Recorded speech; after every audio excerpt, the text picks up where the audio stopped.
છોટાઉદેપુરના નસવાડી તાલુકાના ગઢ બોરિયાદની માધ્યમિક શાળાના ધોરણ 9 થી 12ના 70થી વધુ વિદ્યાર્થીઓ શાળાની જાણ અને મંજૂરી વિના દેવહાત્રા ધોધ ખાતે પ્રવાસે જતા મામલો સામે આવ્યો।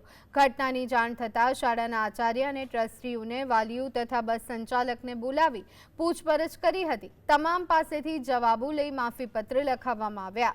શાળાના આચાર્યના જણાવ્યા મુજબ શાળાનું રજિસ્ટર્ડ ટ્રાન્સપોર્ટેશન હોવા છતાં પ્રવાસ માટે અન્ય બસનો ઉપયોગ કરવામાં આવ્યો હતો। સમગ્ર મામલે છોટાઉદેપુર જિલ્લા માધ્યમિક શિક્ષણ અધિકારી એમ પરમારે તપાસના આદેશ આપ્યા છે અને શાળાની બેદરકારી સહિત તમામ પાસાઓની તપાસ બાદ જવાબદારી નક્કી કરવામાં આવશે। આલી મીટિંગ ટ્રસ્ટી મંડળ પછી શિક્ષકગણ અને વાલીઓને બોલાવ્યું હતું અને રજૂઆત કરી કે ભાઈ આ જે કાર્ય થયું છે તમારા તરફથી એ બહુ જ નિંદનીય પાત્ર છે।